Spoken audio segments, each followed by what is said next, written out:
আপোনালোকে জানে যে আমাৰ দেশখন যোৱা 1 মাৰ্চৰ পৰা ক'ব গ'লে কোভিডৰ বিৰুদ্ধে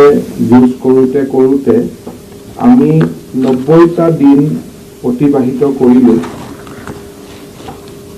লকডাউনৰ পৰ্যায় পাৰ হৈ আনলকৰ পৰ্যায়ত আমি ভৰি দিছোঁ। যেতিয়া আমি 1 মাৰ্চত কোভিডৰ বিৰুদ্ধে যুঁজখন আৰম্ভ কৰিছিলোঁ, সেই সময়ত আমি কোনো কাৰণতে ভাবিব পৰা নাছিলোঁ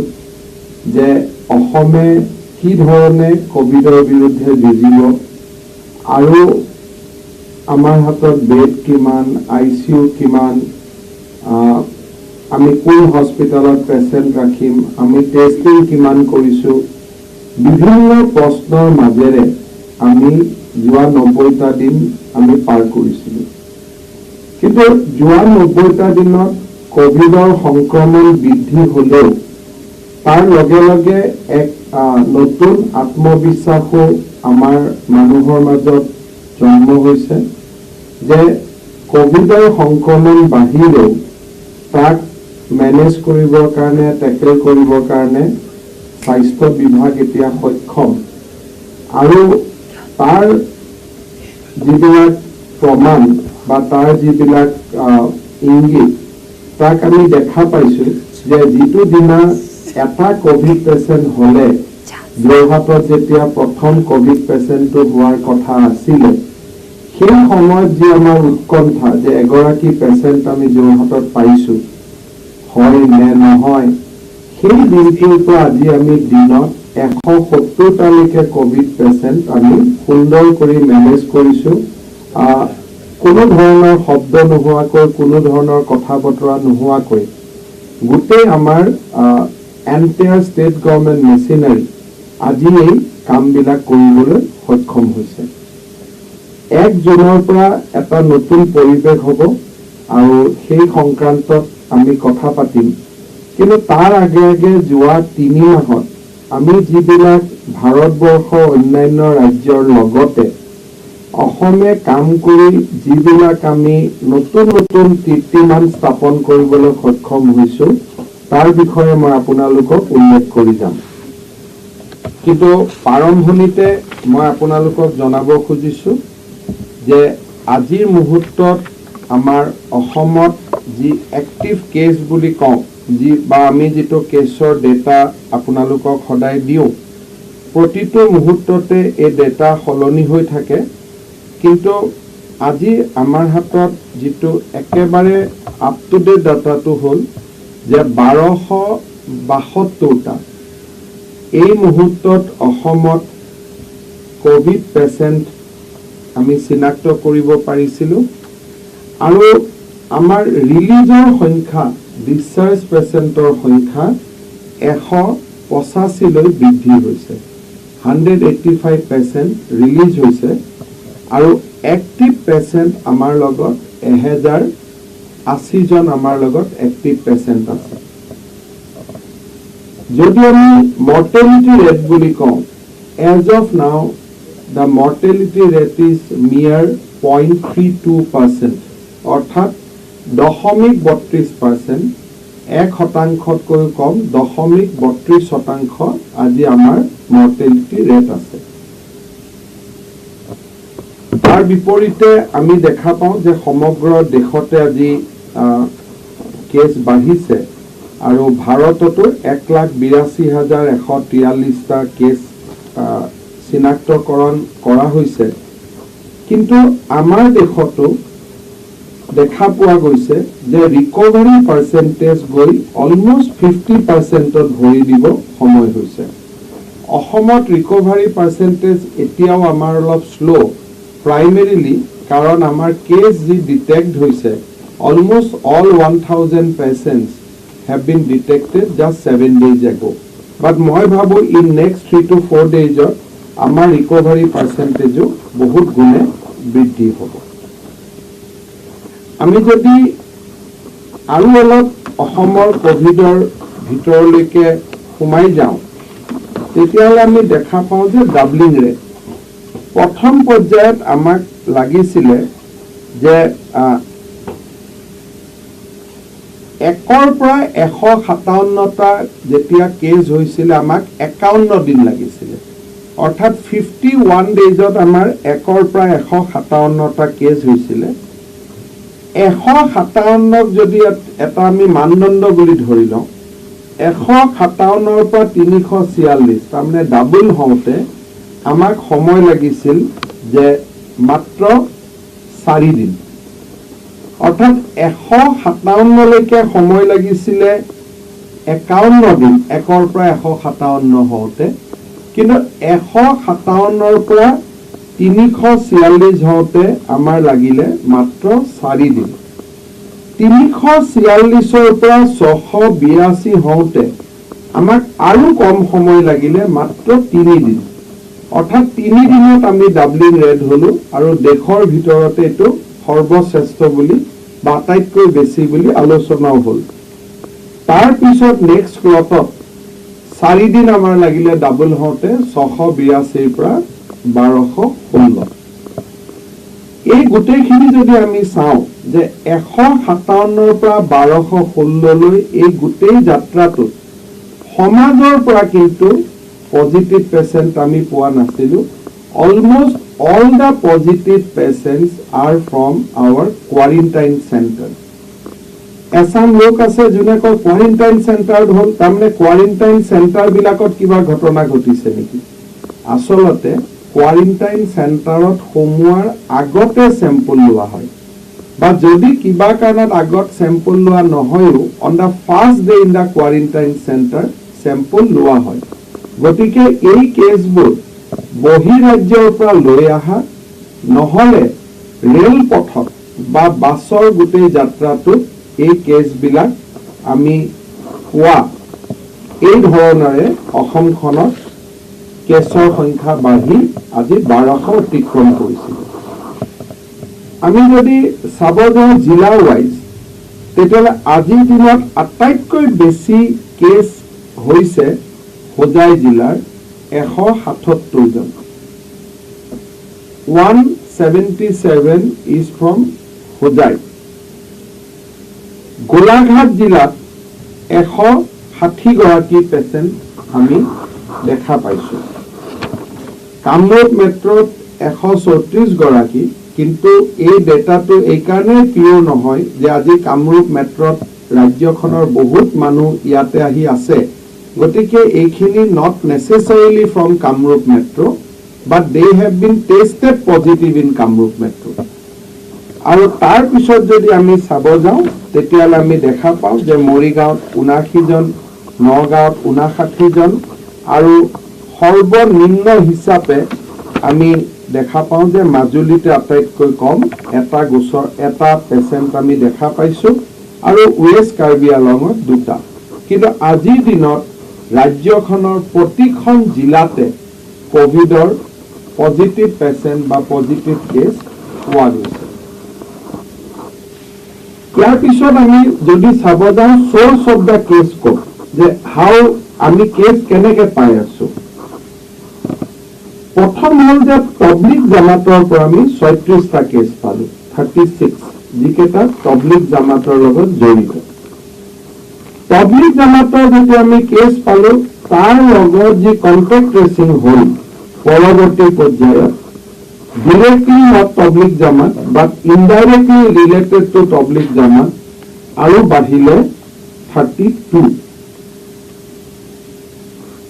24টা আমি এনেকুৱা কেছ পালো যে যিখিনি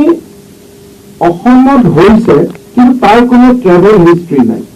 তাৰমানে এই 24টা কেছ যিকেইটা আসলতে অসমত পজিটিভ হৈছে আজি যদি কোনোবাই টেকনিক্যালিটি তো বাদ দি অসমৰ পজিটিভ ৰোগীৰ সংখ্যা বুলি কিমান বুলি কলে একচুয়ালি 24 বাকি টেষ্ট আমি ইয়াত কৰিছো কিন্তু কৰবাৰ পৰা তেওঁলোকে এই বেমাৰটো অজানিতে লগত লৈ আহিছে আৰু যদি আমি চাব যাওঁ যে বাহিৰৰ পৰা অহা পাব্লিক জামাত যদি আমি বাদ দিলো যোৱা 4 মেৰ পিছত অসমত ৰেল বাছত আহি টেষ্ট কৰাৰ পিছত পোৱা কৰোনা ৰোগীৰ সংখ্যা হ'ল 1124 so this 1124 কেছ আমি নাপালোহেঁতেন যদি ইণ্টাৰষ্টেট মুভমেণ্ট নুখুলিলেহেঁতেন। গতিকে 1124 কেছেছ তাৰ যদি চ'ৰ্চটো আপোনালোকে চাব যায়, it is completely the migrant বুলি তেওঁলোকে ক'ব, অৰিজিনেল ষ্টেটবিলাকে, আমি ক'ম হোম কামিং। এইটো because of the home coming of the people of Assam from the আদাৰ ষ্টেট 1124। এতিয়া যদি 1124ক আমি ফাৰ্দাৰ ছেগ্ৰিগেট কৰোঁ যে কোন ৰাজ্যৰ পৰা অহা মানুহবিলাকৰ বেছিকৈ ক'ভিড হৈছে, কোনখন প্ৰদেশ আমাৰ কাৰণে আটাইতকৈ চিন্তনীয়, তেতিয়া আমি দেখা পাওঁ যে মহাৰাষ্ট্ৰৰ পৰা অহা 312জন ব্যক্তিৰ ক'ভিড পজিটিভ হৈছে। তাৰ পিছত যদি আমি চাব যাওঁ, তামিলনাডুৰ পৰা অহা 333 মানুহৰ ক'ভিড হৈছে, আৰু দিল্লীৰ পৰা অহা মানুহৰ 134 জন, ৱেষ্ট বেংগলৰ পৰা অহা 111 জন, হাৰিয়ানা উত্তৰ প্ৰদেশ 57, আৰু ৰাজস্থানৰ 31 জন, কৰ্ণাটকৰ 24 জন, তেলেংগানাৰ 25 জন, বিহাৰৰ 9, অন্ধ্ৰপ্ৰদেশ 9, মধ্যপ্ৰদেশ 4, ঝাৰখণ্ড 1, ছৌদি আৰৱ 1। তাৰমানে ভাৰতৰ 14খন ৰাজ্যৰ পৰা অহা লোকৰ মাজত ক'ভিড পোৱা গৈছে, বাট 3 states are primarily responsible। মই ব্যক্তিসকলক বা ষ্টেটবিলাকক ৰেছপনচিবিলিটি কোৱা নাই, কিন্তু source is primarily responsible Maharashtra, Tamil Nadu আৰু দিল্লী। গতিকে এই 3খন স্থানৰ পৰা অহা লোকৰ ওপৰত আমাৰ সমাজে চকু ৰাখিব লাগে। হোম কোৱাৰেণ্টাইনৰ নৰ্মছ এই 3খন ৰাজ্যৰ পৰা অহা ব্যক্তিৰ ওপৰত ষ্ট্ৰিক্টলি ইমপ্লিমেণ্ট হ'ব লাগে, মহাৰাষ্ট্ৰ, তামিলনাডু এণ্ড দিল্লী। আজিৰ এই সাংবাদিক মেলখন আমি পতাৰ আটাইতকৈ ডাঙৰ গুৰুত্বপূৰ্ণ দিশটো হৈছে যে আজি 31 জুনত অসমে এটা নতুন কীৰ্তিমান স্থাপন কৰিছে। সেইটো হৈছে যে as we are talking we have tested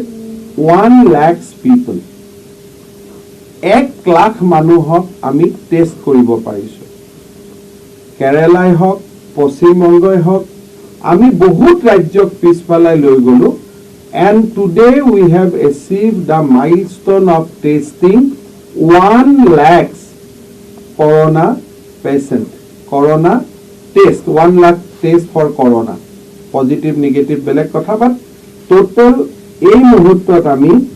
1,04,083টা cash test আমি কৰিবলৈ সক্ষম হৈছোঁ। And you will be very pleased to know that Assam has developed capacity to test 10,000 people per day. আমি যেটো ভাবিব নোৱাৰো, কল্পনা কৰিব নোৱাৰো, 10,000 লোকক পাৰ ডে আমি টেষ্ট কৰাৰ কেপাচিটি আমি এই সময়ছোৱাৰ মাজত আমি নিৰ্মাণ কৰিব পাৰিছো। অৱশ্যে এই 1,04,000 টেষ্টৰ ভিতৰত 4,000 we have conducted through our outsourced partners, অৰ্থাৎ বিভিন্ন ৰাজ্যলৈকে লেবত আমি ৰিপৰ্ট পঠিয়াও। যেতিয়া খুব বেছি কনজাষ্টেড হৈ যায় তেতিয়া আমি বাহিৰত লেববিলাকত পঠাই দিওঁ। বাট 94,000 টেষ্ট আমাৰ মেডিকেল কলেজ আৰু RMRCত কৰা, আৰু 4,033টা টেষ্ট আমি আমাৰ আউটসোৰ্স পাৰ্টনাৰবিলাকৰ থ্ৰুদি কৰা। মোৰ ধাৰণা আছে যে অহা 12 তাৰিখৰ পৰা 14 তাৰিখৰ ভিতৰত অসমে 2 লাখ টেষ্ট কৰিবলৈ সক্ষম হ'ব। So we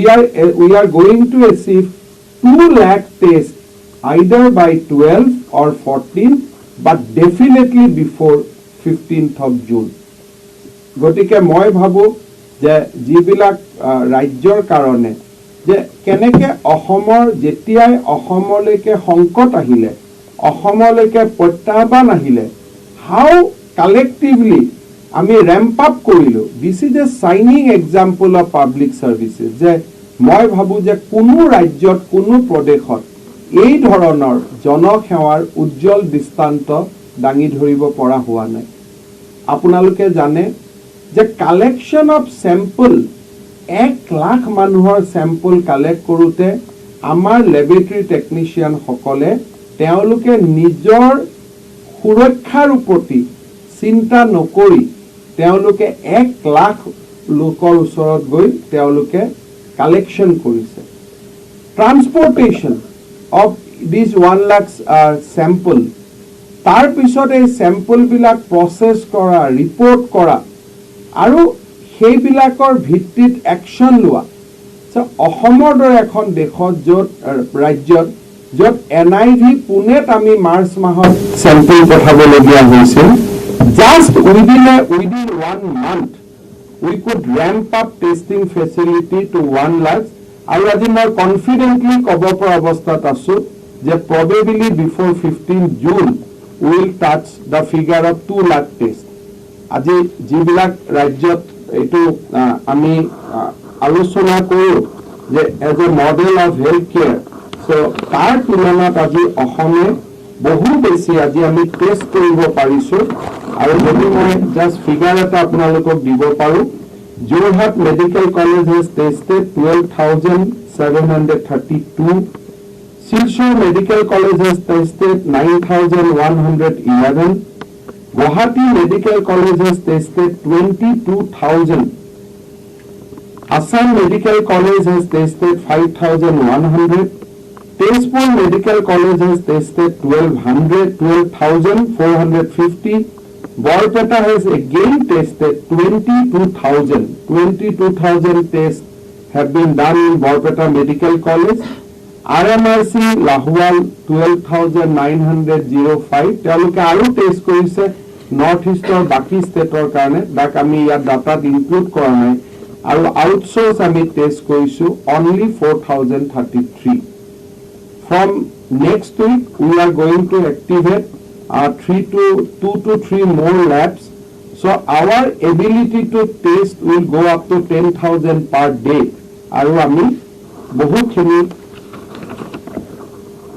আমাৰ কোভিডৰ বিৰুদ্ধে যুঁজিবৰ কাৰণে আমি বহুতখিনি সফলতা লাভ কৰিব পাৰিম বহুত সময়ত আমাক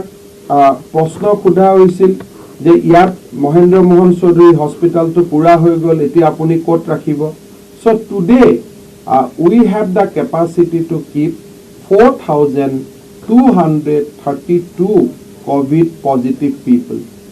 These are shining examples of public services. Jikhon Rajyot 25টা 10টা Guwahati Medical Collegeot Asutia Kothare আমি COVID-19 বিৰুদ্ধে যুঁজ আৰম্ভ কৰিছিলো Today we have collectively we have capacity to treat 4,232 patients at a time. আৰু যদি আমি ICU, ventilation, oxygen এইবিলাকৰ কথা কওঁ আমি we have isolation bed with 957, ICU bed around 500. So today our preparation is at par with any other advanced state of the country. আমাৰ এই সময়ছোৱাৰ ভিতৰত আপোনালোকে জানে যে আমি অসমৰ ভিতৰত বহুত মানুহ অসমৰ ভিতৰলৈকে উভতি আহিলে এটা সময় আছিল য'ত আমি কোৱাৰেণ্টাইন কিমান কৰিব লাগিব কি কৰিব লাগিব আমি একো জনা নাছিলো কিন্তু আজি আমি অসমত খুব সুন্দৰ কৰি অসমৰ ভিতৰলৈকে অহা ব্যক্তিসকলক আমি কোৱাৰেণ্টাইন কৰিব পাৰিছো তেওঁলোকক আমি মেনেজ কৰিব পাৰিছো আৰু তেওঁলোকক আমি সুন্দৰভাৱে দুই এটা কমপ্লেইন বাদ দি we have able to manage most of the people with human touch আজি যদি আপোনালোকে শুনে যে অসমত আমাৰ কিমানখিনি অসমত আমাৰ মানুহ উভতি আহিলে এই সময়ছোৱাত প্ৰথম লকডাউনৰ সময়ত আমাৰ মাজলৈ উভতি আহিছিল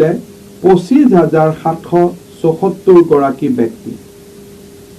দ্বিতীয় সময়ত লকডাউনৰ মাজত এক্সিডেন্ট কেছ দেউতাকৰ মাকৰ বিহেভমেন্ট ৰোগ 745 গৰাকী ব্যক্তি আহিছিলে ফলোড বাই দ্যাট 10,725 গৰাকী আহিলে কেইদিনমান আগলৈকে আমাৰ 35,000 ব্যক্তি উভতি আহিলে গতিকে 25,000 ব্যক্তি প্ৰথম আহিলে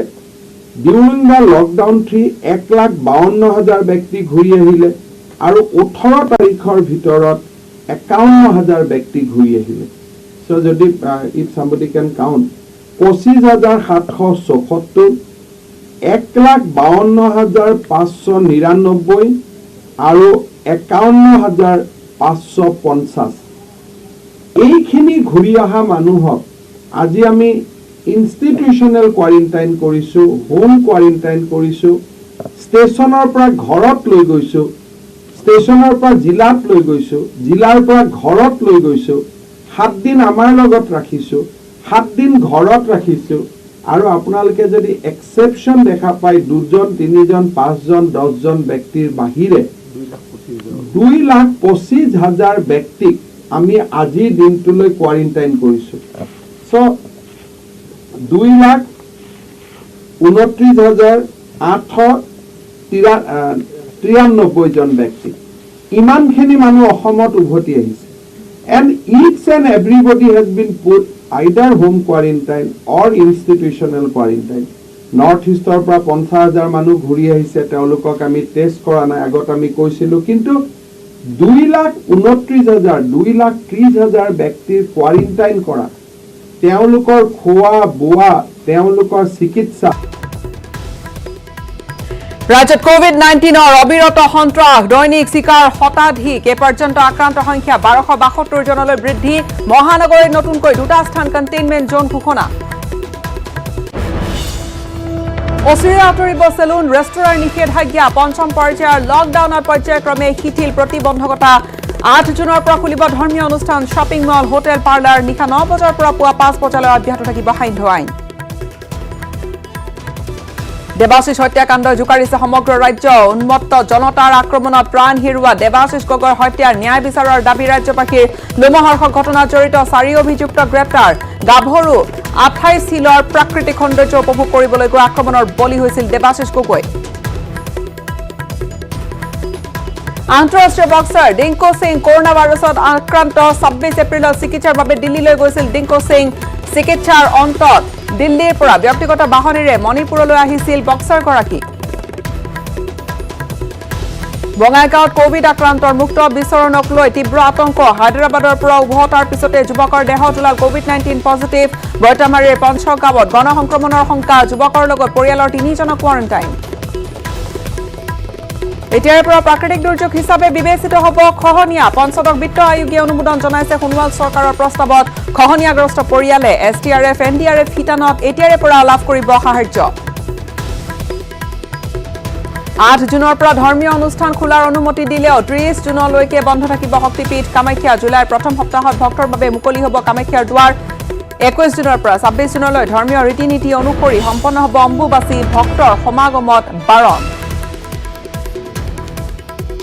4 দিন ধৰি তিনিচুকীয়াৰ বাঘজান তৈলখাদত অবিৰতভাৱে গেছ নিৰ্গমন আতংকিত জনতা গেছ নিৰ্গমন বন্ধ কৰিবৰ বাবে গুজৰাটৰ বৰোদ্ৰাৰ পৰা বিশেষজ্ঞ দলৰ প্ৰচেষ্টা খাদৰ সমীপৰ লোকক 2টা ৰিলিফ কেম্পত খাদ্য আশ্ৰয়ৰ ব্যৱস্থা প্ৰশাসনৰ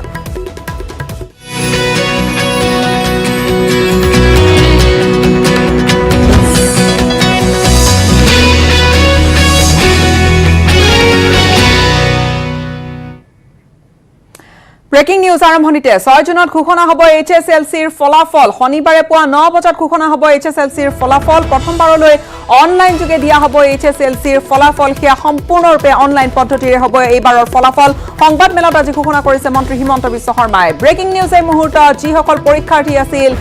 তেওঁলোকৰ বাবে এই মুহূৰ্তত গুৰুত্বপূৰ্ণ বাতৰি প্ৰতিগৰাকী অভিভাৱকৰ বাবে যিগৰাকীৰ সন্তান এইচএছএলচি পৰীক্ষাত অৱতীৰ্ণ হৈছিল তেওঁৰ বাবে গুৰুত্বপূৰ্ণ খবৰ 6 জুনত ঘোষণা হ'ব এইচএছএলচি পৰীক্ষাৰ ফলাফল 6 জুনত ঘোষণা কৰা হ'ব ফলাফল শনিবাৰে পুৱা 9 বজাত ফলাফল ঘোষণা কৰা হ'ব এইচএছএলচিৰ ফলাফল আৰু প্ৰথমবাৰলৈ অৱশ্যে কিছু ব্যতিক্ৰম হ'ব প্ৰথমবাৰলৈ সম্পূৰ্ণৰূপে অনলাইনত দিয়া হ'ব এইচএছএলচিৰ ফলাফল সংবাদ মেলত ঘোষণা কৰিছে মন্ত্ৰী ডক্টৰ হিমন্ত বিশ্ব শৰ্মাই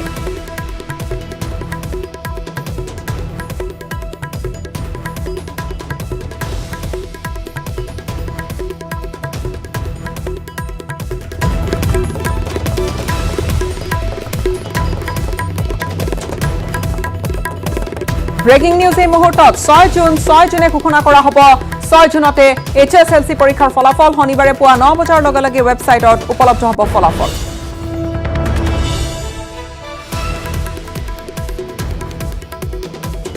আৰু পুনে পুনে আপোনালোকক লৈ গৈছো স্বাস্থ্য মন্ত্ৰীৰ সংবাদমেলৰ মাজলৈ ঘৰত which will be much better than hotel আপোনালোকে এতিয়া দেখিব গাঁৱত বহুত একেদিন ফেসবুকত ফটো ওলাই আছে যে দেউতাক মাকে সালি এখন বনাই দিছে লৰাটো কৈছে তই 14 দিন ইয়াতে থাকিবি ইমান দিনৰ মূৰত ঘৰলৈ ঘূৰি আহিছে কিন্তু মাক বাপেকে তথাপিতো আলিংগন কৰা নাই ঘৰৰ বাহিৰত সৰু ঘৰ এটা বনাই ৰাখি দিছে নহলে গাঁৱৰ স্কুলখনত ৰাখি দিছে যে 10 দিন তাতে পাৰ কৰ তাৰ পিছত ঘৰত আহিবি so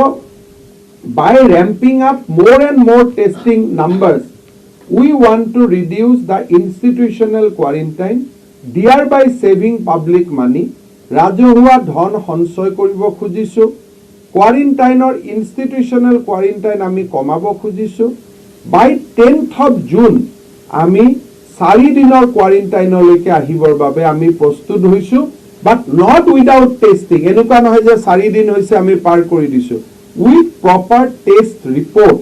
আমি এই কামখিনি কৰিব খুজিছো because now we are convinced that আমি 10000 টেষ্ট every day কৰিব পৰা capacity আমি acquire কৰিছো so far as treatment is concerned আমি আপোনালোকে জানে যে উত্তৰ পূৰ্বৰ প্ৰথমখন কোভিড হস্পিটাল আমি আৰম্ভ কৰিলো now we are dealing people in 3 layers এটা হৈছে highly symptomatic patients we will treat them in medical colleges jito mid care level jot ami bahut beshi symptomatic nohoy but vulnerable people ase je they are not symptomatic but during the process of development prognosis teolukor hoyto beya hobo pare so teolukok ami district hospital aru non symptomatic patient hokolok ami gaor जी आमी Mahatma Gandhi model hospitals बनाइसिलो तात आमी राखिबर बाबे steps लोआ आरंभ करिसु so today we have decided to activate 50 model hospital jot niki ami 50 into 50 2500 आमी patient राखिबो पारिम আপোনালোকে জানি ভাল পাবো যে কামৰূপ জিলাৰ দদৰা কিঙিমাৰী আদৰ্শ চিকিৎসালয় ইতিমধ্যে we are treating now 70 corona positive patient তাৰ মানে মেডিকেল কলেজত যাক আমি ৰাখিছিলো আজি মোৰ 200খন মেডিকেল কলেজত বিছনা খালি হৈ থকাৰ পিছতো আমি নন সিম্পটমিক পেশেন্টছক আমি মডেল হস্পিটালত পঠোৱা আৰম্ভ কৰিছো so that আমি 50খন মডেল হস্পিটাল যত আমি 90 খনলৈকে যাব পৰা আমাৰ arrangement আছে যদি জুলাই মাহত দৰকাৰ আমি 90 লৈকে যাম so 50 model hospital আমি আজি activate কৰিছো by 5th or 6th of June all these hospital will be activated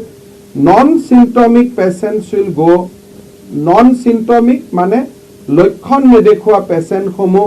model হস্পিটালত যাব আদৰ্শ হস্পিটালত যাব vulnerable above 60 years মানুহ গৰ্ভৱতী মহিলা এওঁলোকক জিলা হস্পিটালত যাব আৰু হাইলি সিম্পটমিক পেশেন্ট অকল আমাৰ মেডিকেল কলেজত যাব এই ধৰণৰ আমি এটা ট্ৰায়েল সিস্টেম এটা আমি বনাবৰ কাৰণে জুন মাহত আমি প্ৰচেষ্টা আৰম্ভ কৰিব খুজিছো আজি আপোনালোক you will be very happy to know অসমৰ ৰাইজে জনা উচিত যে প্ৰত্যেকখন সিভিল হস্পিটালে আজি কৰোনাৰ পেশেন্ট ৰাখিছে হাইলাকান্দিত ৰাখিছে চিৰাঙত ৰাখিছে not to talk about Kokrajhar Dorongat ৰাখিছে ধেমাজিত ৰাখিছে লখিমপুৰত ৰাখিছে তিনিচুকীয়াত ৰাখিছে শিৱসাগৰত ৰাখিছে আজি গোলাঘাটত ৰাখিছে all our district hospital আজি across the board সকলো জিলা হস্পিটালে আজি পেশেন্ট ৰাখিছে followed by that আমি যেটো নতুন সিস্টেম আৰম্ভ কৰিব খুজিছো in the month of June যে মডেল হস্পিটালতো আমি পেশেন্ট ৰাখিব পৰা হম so in nutshell একেবাৰতে বৰ্ণাব গলে 1200 কোভিড ৰোগী বাঢ়িছে mortality rate is just 0.34 so মৰ্টেলিটিৰ কাৰণে মৃত্যুৰ কাৰণে যিটো পৰিসংখ্যা তেনেই নগণ্য I am sure that next 7 days recovery rates will improve significantly recovery rates বহুত বাঢ়ি যাব 1200 ৰোগী থকাৰ পিছতো সমাজত ৰোগ নাই এইটো অকল বাহিৰৰ পৰা অহা লোক যাক আমি বাহিৰৰ পৰা অহা অসমৰ লোক কোৱাৰেণ্টাইন আমি কৰিব পাৰিছো আৰু কোৱাৰেণ্টাইন চেণ্টাৰৰ পৰা আমি তেওঁলোকক ঘৰলৈ উভতাই পঠাব পাৰিছো with a negative test report test আমি আৰু ৰেম্প আপ কৰিব খুজিছো 15 জুনৰ ভিতৰত আমি 2 লাখ টেষ্ট কৰিব খুজিছো ইনষ্টিটিউচনেল কোৱাৰেণ্টাইন আমি 4 দিনলৈ কমাব খুজিছো ফাইনালি ট্ৰিটমেন্টৰ কাৰণে যাতে কোনো অসুবিধা নহয় আমি ব্লক পৰ্যায়লৈকে গৈ প্ৰথমতে মেডিকেল কলেজত আৰম্ভ কৰিছিলো then we went to district hospital এতিয়া মডেল হস্পিটালত গৈ আমি আমাৰ ৰোগীসকলক আমি ট্ৰিটমেন্ট কৰিব খুজিছো so with a new Assam model অসমে এটা নিজৰে আৰ্হি প্ৰস্তুত কৰি আজি আমি কোভিড-19 ৰ বিৰুদ্ধে যুঁজত আগুৱাই যাব খুজিছো in next 3 to 4 days we are developing a SOP how both flood and COVID can go together অৰ্থাৎ কেনেকে ফ্লাডৰ ৰিলিফ কেম্পৰ সময়তো আমি কোভিড-19 ৰ সংক্ৰমণ যাতে নহয় তাৰ আমি ব্যৱস্থা কৰিব পাৰো তাৰ আমি SOP বনাই আছো অহম কেয়াৰৰ 2000 টকাত অন্তৰ্ভুক্তি নোহোৱা ব্যক্তিসকলক অন্তৰ্ভুক্তিকৰণৰ প্ৰচেষ্টা চলোৱা হৈছে আৰু তাৰ লগে লগে কোৱাৰেণ্টাইন হোম কোৱাৰেণ্টাইন বঢ়ুৱাই ইনষ্টিটিউচনেল কোৱাৰেণ্টাইন কমোৱাৰ প্ৰচেষ্টা কৰা হৈছে ৰাজ্য চৰকাৰৰ এই প্ৰচেষ্টাসমূহৰ লগতে আমি যেতিয়া লকডাউনৰ পৰা আনলকৰ ফালে গৈছো এই আনলকৰ ফালে যোৱা সময়তো আমি এই কাৰণে নাৰ্ভাছ হোৱা নাই যে কমিউনিটিত আমি যেতিয়া বিভিন্ন জিলালৈকে গলো আমি কমিউনিটি ওয়াইজ আমি মানুহক গাঁৱে গাঁৱে টেষ্ট কৰিলো আজিলৈকে যোৱা কিছুদিনত দিগবৈত এটা ঘটনাক বাদ দি আমি কমিউনিটিত কোনো ধৰণৰ গোচৰ বা কোনো ধৰণৰ পেশেন্ট আমি পোৱা নাই যিয়ে আমাৰ অসমৰ আমাৰ আত্মবিশ্বাস আমাক জগাই তুলিছে মই কমিউনিটি সাৰ্ভিলেন্সৰ সৰু ডেটা এটা দি সামৰণি মাৰিছো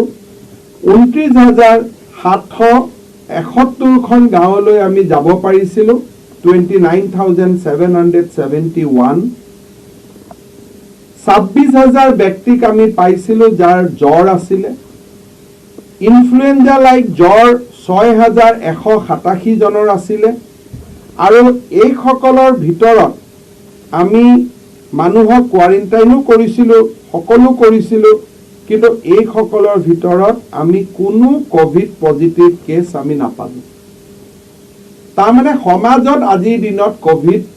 নাই বুলিও ক'ব পাৰি এক্সেপ্ট 1 or 2 কেसेस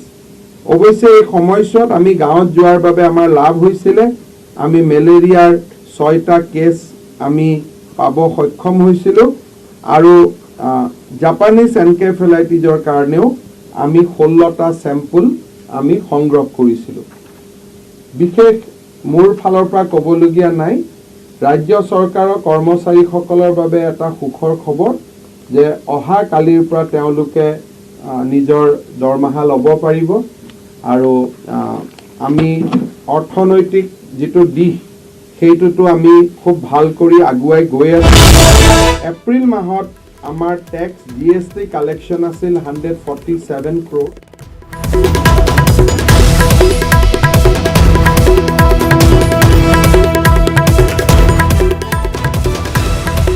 ইনষ্টিটিউচনেল কোৱাৰেণ্টাইন অৰ্থাৎ কোৱাৰেণ্টাইন চেণ্টাৰ থকাৰ সেইখিনি সময়ছোৱা যাতে 4 দিন পৰ্যন্ত হ্ৰাস কৰিব পৰা যায় এইখিনি ঘোষণা কৰিছে ডক্টৰ হিমন্ত বিশ্ব শৰ্মাই আৰু হোম কোৱাৰেণ্টাইনৰ সময়ছোৱাখিনি অৱশ্যে লগতে ইয়াৰ লগে লগে কিছু হলে বৃদ্ধি পাব নিশ্চয়কৈ স্বাভাৱিকতে স্বাস্থ্যমন্ত্ৰী ডক্টৰ হিমন্ত বিশ্ব শৰ্মাৰ ঘোষণা কিন্তু আন এক লগতে গুৰুত্বপূৰ্ণ ঘোষণা কৰা হৈছে যে যিসকল লক্ষণ নথকা যিসমূহ কেसेस থাকিব সেই কেছসমূহ বা সেই ৰোগীসমূহক মডেল হাস্পতালত ৰখা হ'ব সেই ধৰণে 50খন মডেল হাস্পতাল সাজু কৰা হৈছে পিতৃ আৰু বায়েকৰ সন্মুখতে আনকি মাৰধৰ কৰা হৈছিল। তাৰ পিছত JMCHত বেয়াকৈ আঘাতপ্ৰাপ্ত দেৱাশিষে শেষ নিশ্বাস ত্যাগ কৰিছিল। গাভৰু বাগিচাৰ গণপ্ৰহাৰ ঘটনাৰ দণ্ডাধীশ পৰ্যায়ৰ তদন্তৰ ইতিমধ্যে নিৰ্দেশ দিয়া হৈছে। যোৰহাট উপায়ুক্তই এই নিৰ্দেশ দিছে। অতিৰিক্ত উপায়ুক্ত বিশ্বজিৎ ফুকনে কৰিব ঘটনাৰ তদন্ত। আৰু দুৰ্ঘটনা কেন্দ্ৰ কৰি সৃষ্টি হৈছিল অপ্ৰীতিকৰ পৰিস্থিতি। নকছাৰী গাভৰু চাহ বাগিচাৰ সমীপতে এই ভয়ানক ঘটনা সংঘটিত হৈছিল।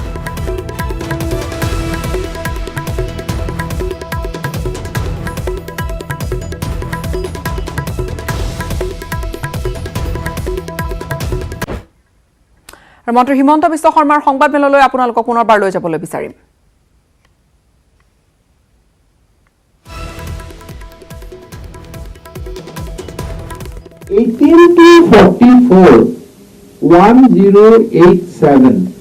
So these 1087 people are mostly non-symptomatic. They are carrier,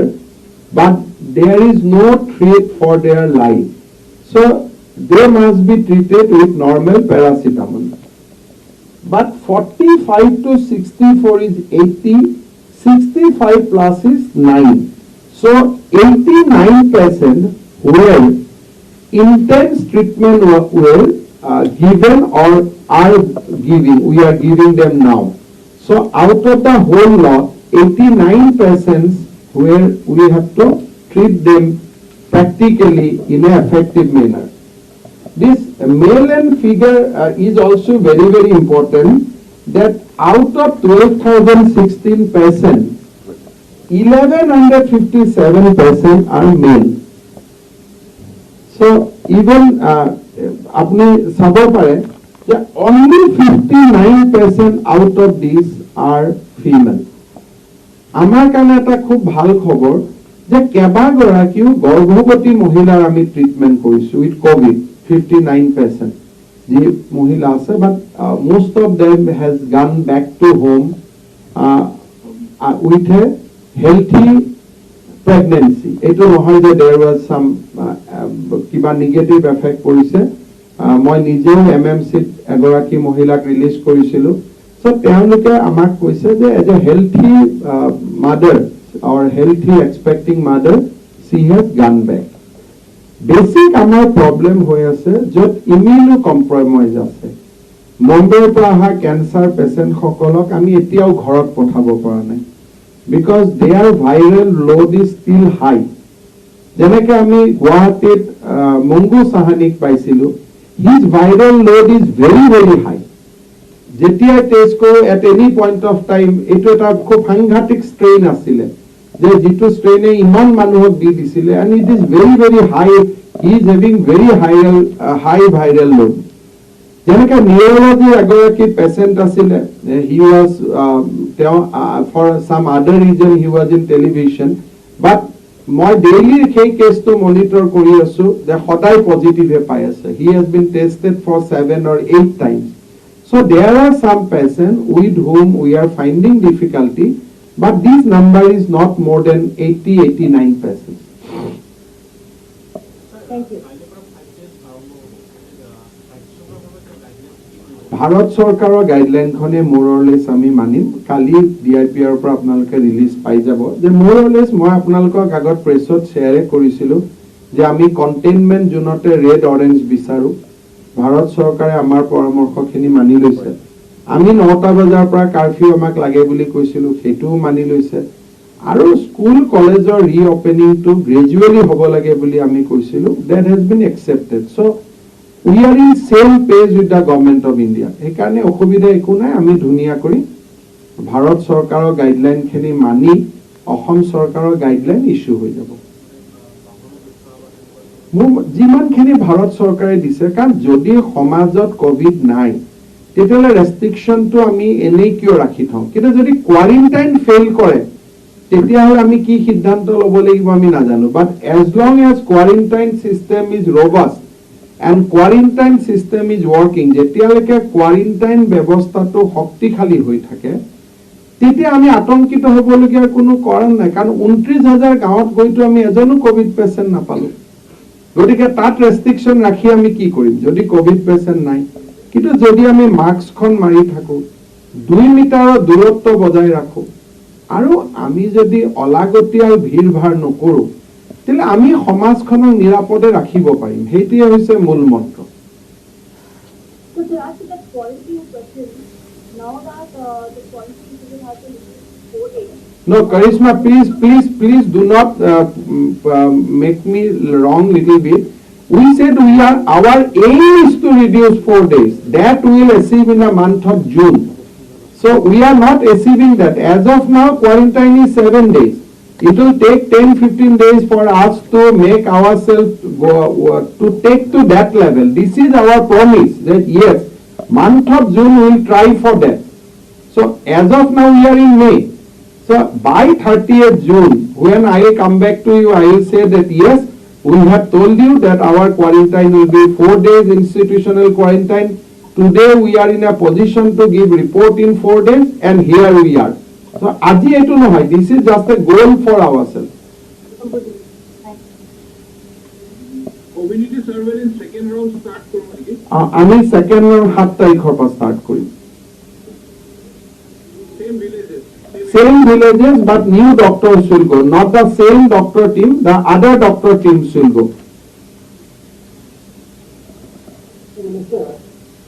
congratulations for actually being able to ramp up the testing. Will you be able to give us a bit of timeline in terms of how you have been able to increase the number of testing facilities, one, and also how the testing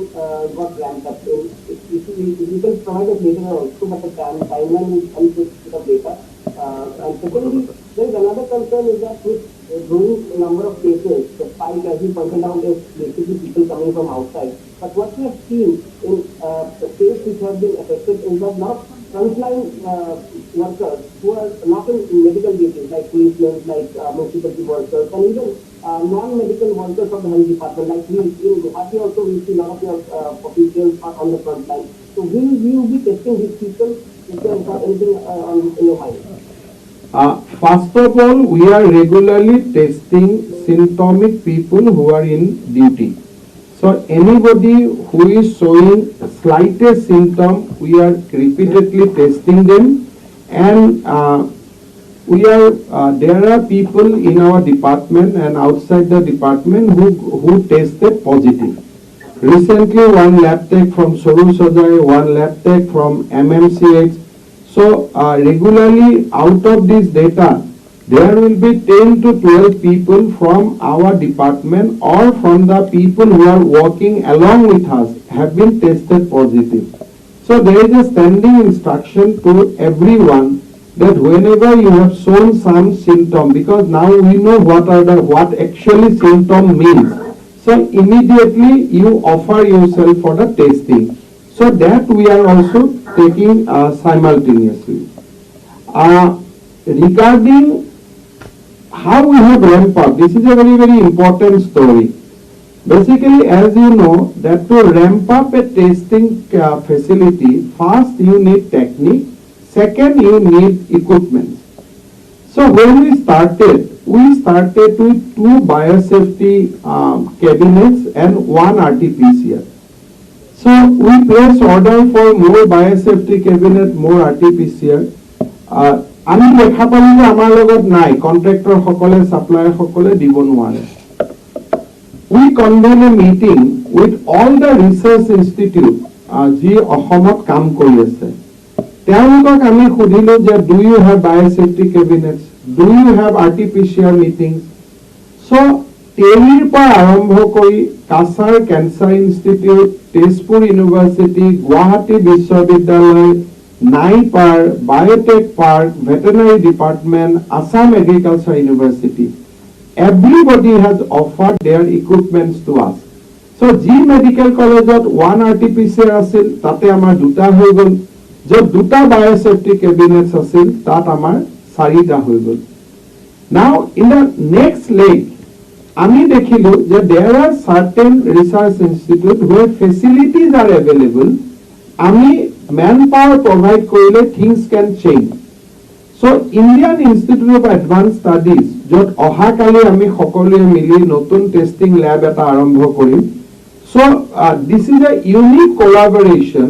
between a research institute and our health department. Then we were in DRDO few days back. So we are training DRDO people, they are master in research, but we are now training their staff on the real testing. Probably in next 3 to 4 days, DRDO will be up. Like that, we have posted our microbiologists in Northeast Institute of Science and Technology in Jorhat.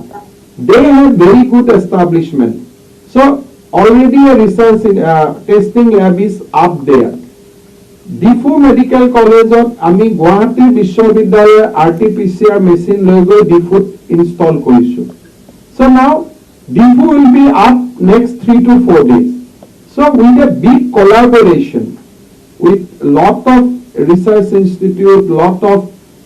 service institute like Kasar Cancer, TERI. So we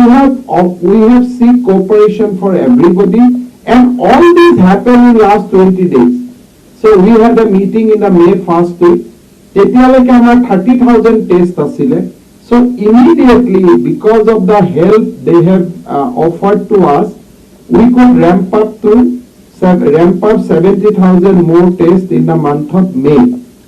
Tar loge loge Dhuburi 13,000 manu quarantine ase. There is an urgent need of doing tests and releasing people from quarantine. So আমি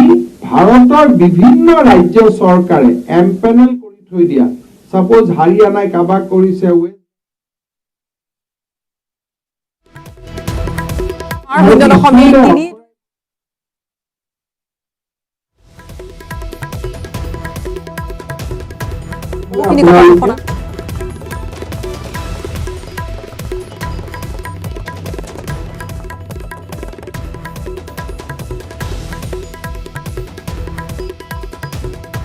এটা নতুন পৰিবেশ হ'ব 1 জুনৰ পৰা বুলি ঘোষণা কৰিছে স্বাস্থ্য মন্ত্ৰীগৰাকীয়ে, আৰু লগতে অসমত মৃত্যুৰ হাৰ 0.32% বুলি স্পষ্ট কৰিছে স্বাস্থ্য মন্ত্ৰীগৰাকীয়ে।